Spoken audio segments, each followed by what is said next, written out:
In this introductory video on transformations, we're going to review some transformations from middle school and some ideas that are going to become the building blocks of everything that we're going to talk about in this transformations unit. So first of all, what is a transformation? A transformation is the mapping or the moving of some original figure called the pre-image onto some new figure, which is called the image. Now, pre-image and image are important vocabulary words that you need to be aware of moving forward. I'm going to think about the pre-image as kind of like my starting place, and my image is where I end up as a result of some particular transformation that's been performed. For example, in that picture of the little smiley face, that little dotted smiley face is our starting place or our pre-image. And as a result of some transformation represented there by the arrow, we're ending up on the solid smiley face. And because that's where we're ending up, the solid smiley face would be called the image. So again, pre-image is where we start, image is where we end up as a result of the transformation.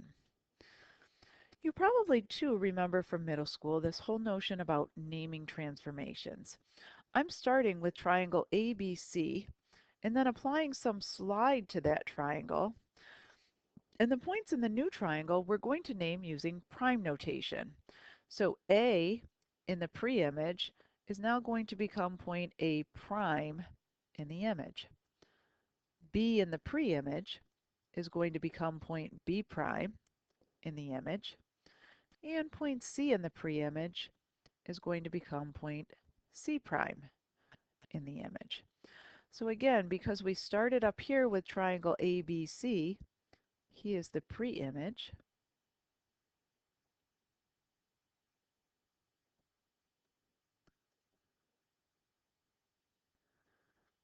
And where we ended up as a result of the transformation, triangle A prime, B prime, C prime, is the image.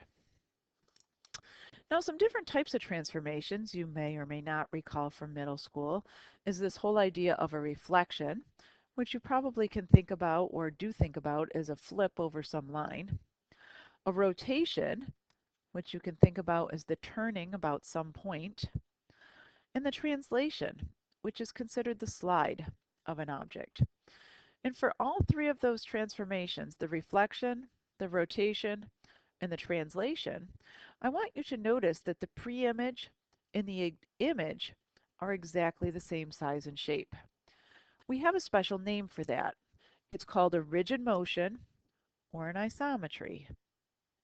And a rigid motion or an isometry is any transformation that preserves or keeps the same size and shape. And this is kind of such a big idea that we have two names for it. So a rigid motion or isometry will preserve or keep the same size and shape.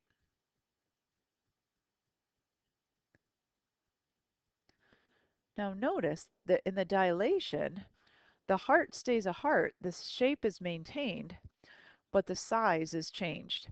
And because the size has been changed, the dilation is not an example of a rigid motion or isometry. And the reason it's not a rigid motion is because the size has changed.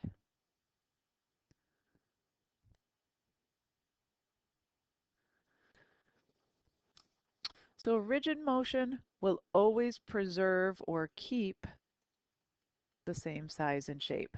Something that's not a rigid motion will not preserve the size and shape.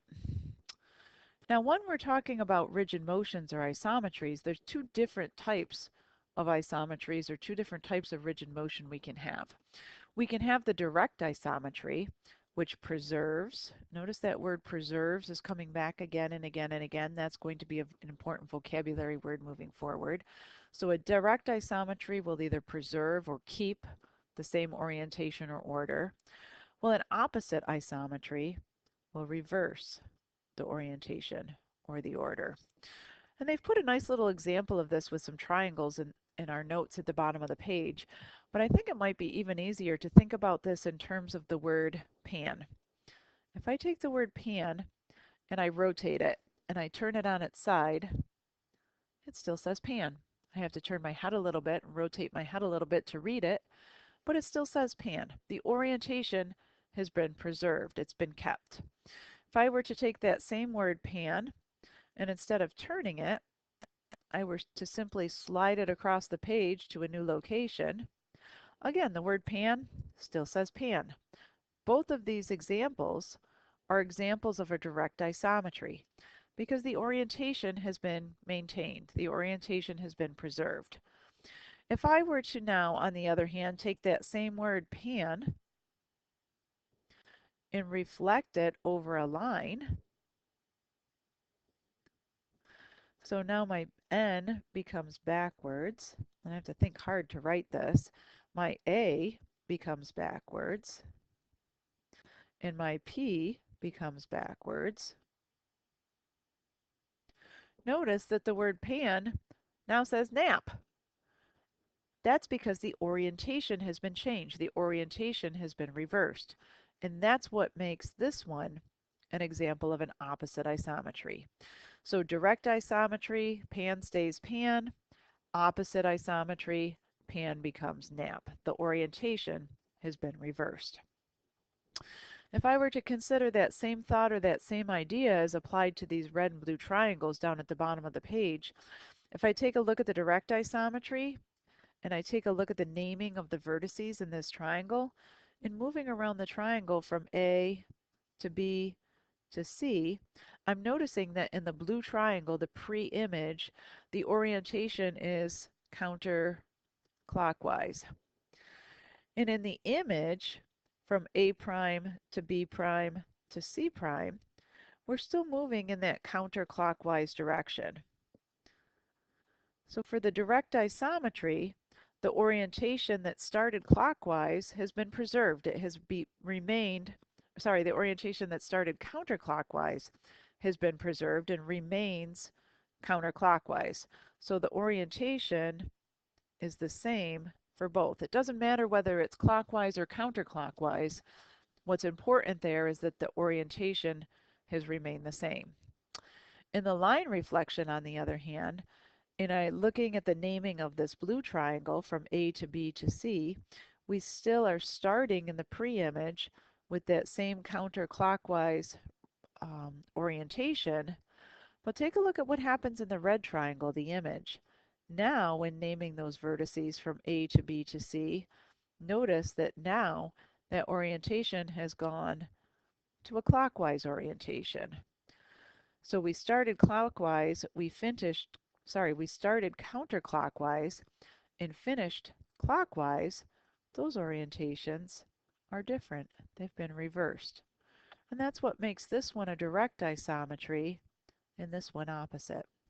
Both are isometries because the image and the pre-image triangles are both the same size, but this one is a direct isometry due to the same orientation, while the second one is an opposite isometry due to the reversing of the orientation.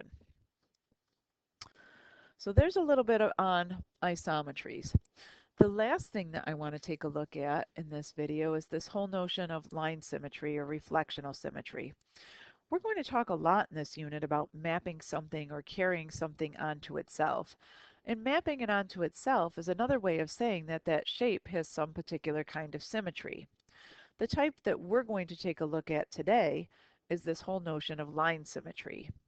We say that a figure in plane space has a line of symmetry if we can map that figure onto itself by a reflection in some line.